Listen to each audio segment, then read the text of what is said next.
Welcome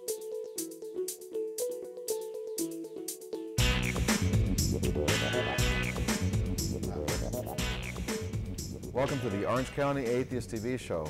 Today we have a very special guest, Dan Barker from the Freedom from Religion Foundation in Wisconsin. He speaks all over the country. He's an author. He's written several books. And I would like to gladly welcome him to the backyard of my home in Villa Park, California. Welcome, Dan. Thank you, Bruce. Today we're going to be talking about Jesus, myth or fiction. Now, to introduce you to the audience about this particular subject, we have to know a little bit about your background. So tell me, you were a preacher at one time, correct? I was a preacher, evangelical, born again, Bible-believing, cross-country evangelist, missionary, associate pastor, Christian songwriter. I preached for 19 years. I started when I was 15. I preached my first sermon when I was 15. And I was 34 when I preached my last sermon. So 19 years of true belief, except for the end where my views started to change. I went through a process of where I swung across the theological spectrum from fundamentalist to moderate to liberal to finally dumping out all the bathwater and finding out there's no baby there. And I became this atheist to my surprise because I didn't like atheism. And I tell the story in my book, my 1992 book is called Losing Faith in Faith. And then that book has been updated in 2008. It's called Godless, How an Evangelical Preacher Became One of America's Leading Atheists. And I used to love Jesus. I believed in Jesus. I thought the New Testament stories were historical fact, and that the resurrection of Jesus was one of these actual, tangible evidences for the existence of God. In fact, even Paul in the Bible says, if Jesus wasn't raised from the dead, our faith is in vain. So I loved, and I dedicated my life to it. And I was, you know, people say, Dan, if you had been a true Christian, you would not have left. I hear that a lot, you know. And I make a strong case in that book and elsewhere that if I was not a true Christian, then nobody is. And the Bible even says, you shall know them by their fruits, not by what they say.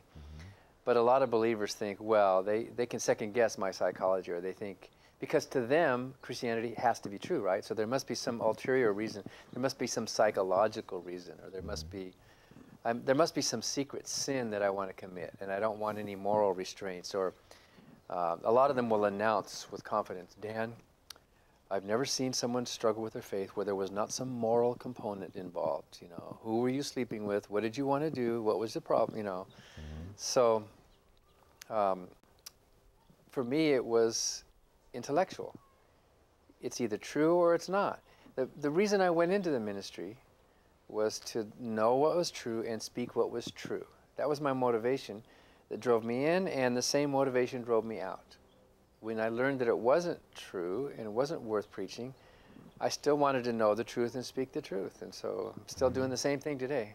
Well, I understand there's other ministers around, priests even, that actually confide in you privately that they no longer believe, but they do their service. Yeah. I get emails from people around the country.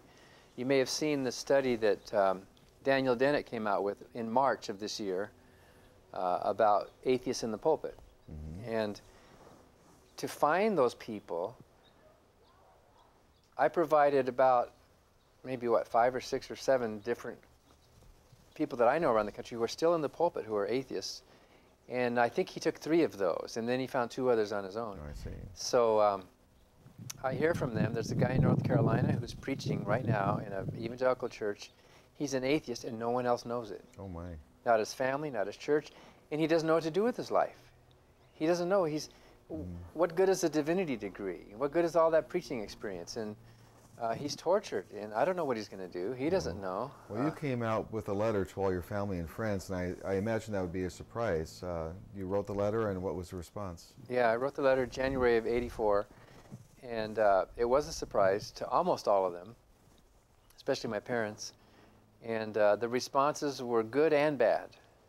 I got some really good, wonderful, warm, understanding responses from Christian friends, and we're still friends today because we had a real good friendship. But I got some surprisingly ugly responses from people that I thought were my friends. That I guess it's a painful way to learn who your real friends are, is to do something like that. And then when you learn painfully that they actually weren't your real friends, then what have you lost? But you know, you haven't really lost it if you didn't have it in the first place. Well, but you had an assumed friendship, maybe. yeah, and so you thought something was there that wasn't, because a real friend is going to stick with you.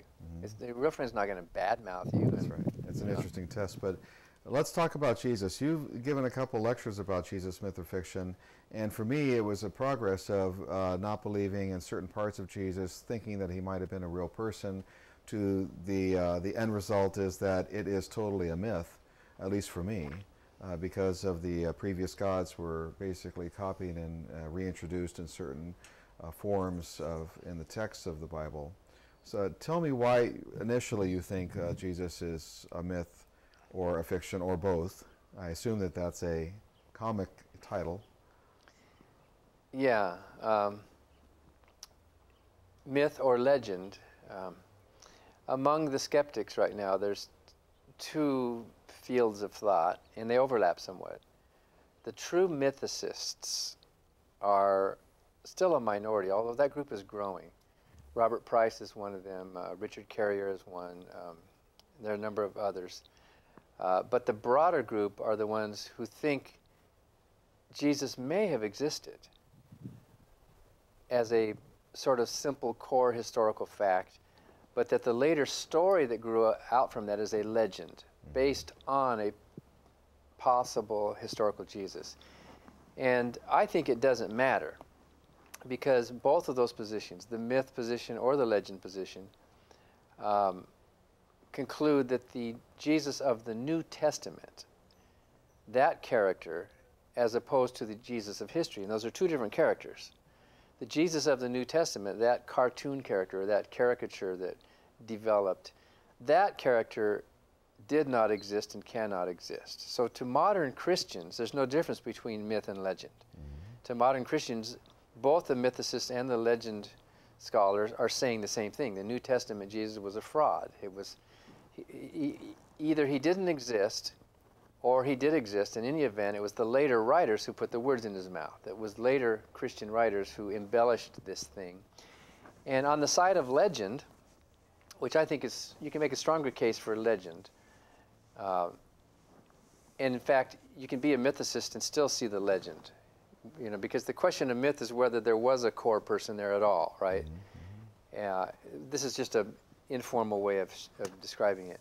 But on the side of legend, you can see the mistake I used to make as a preacher and as a believer was to look back at the New Testament as if it were flat, as if the whole thing were presented on the same platter from basically the same period of time, from the same people who were all buddies and knew each other, and they're telling different versions of the same story. Like the 5 people examining the elephant came up with different things, but they were all 5 there at the same time, right? But scholarship shows that the New Testament is not flat. If you take the dating of when each of these Gospels and accounts were written, for example, the resurrection of Jesus, there's at least 5 different accounts in the New Testament. If you take the dates of them, you have Paul writing somewhere in the mid-50s, maybe a little earlier, a little later, which was about a quarter of a century later than the events. Maybe based on some oral tradition that goes back close to the beginning, maybe. But the earliest you have is Paul. And that would be basically a generation or more. Yeah. Because generations back then was 15 years old. Yeah, or 20 or so. Yeah, it depends. 15 to 20. But in any event, the earliest writings we have are from Paul. The epistles of Paul were written before the Gospels. And a lot of pew sitters don't know that. They think, oh, Matthew, Mark, Luke, John, Acts. They think it was presented in that chronological order, when actually the Gospels were written later. The epistles were written first. Paul, if you read all of his stuff, has an unusual silence about the Jesus of history. Paul, who wrote somewhere in the mid-50s, has a very simple, he rarely quotes Jesus, except for that Last Supper formula, which was more of a hymn kind of a thing rather than an actual historical reporting. He doesn't talk about any of his miracles. He doesn't, in fact, he sometimes contradicts Jesus. like on divorce. And this is the person that's closest to the time of Jesus, correct? Yeah, The writer? these are the writings, the documents that we have that were produced closest to the time of Jesus. After Paul,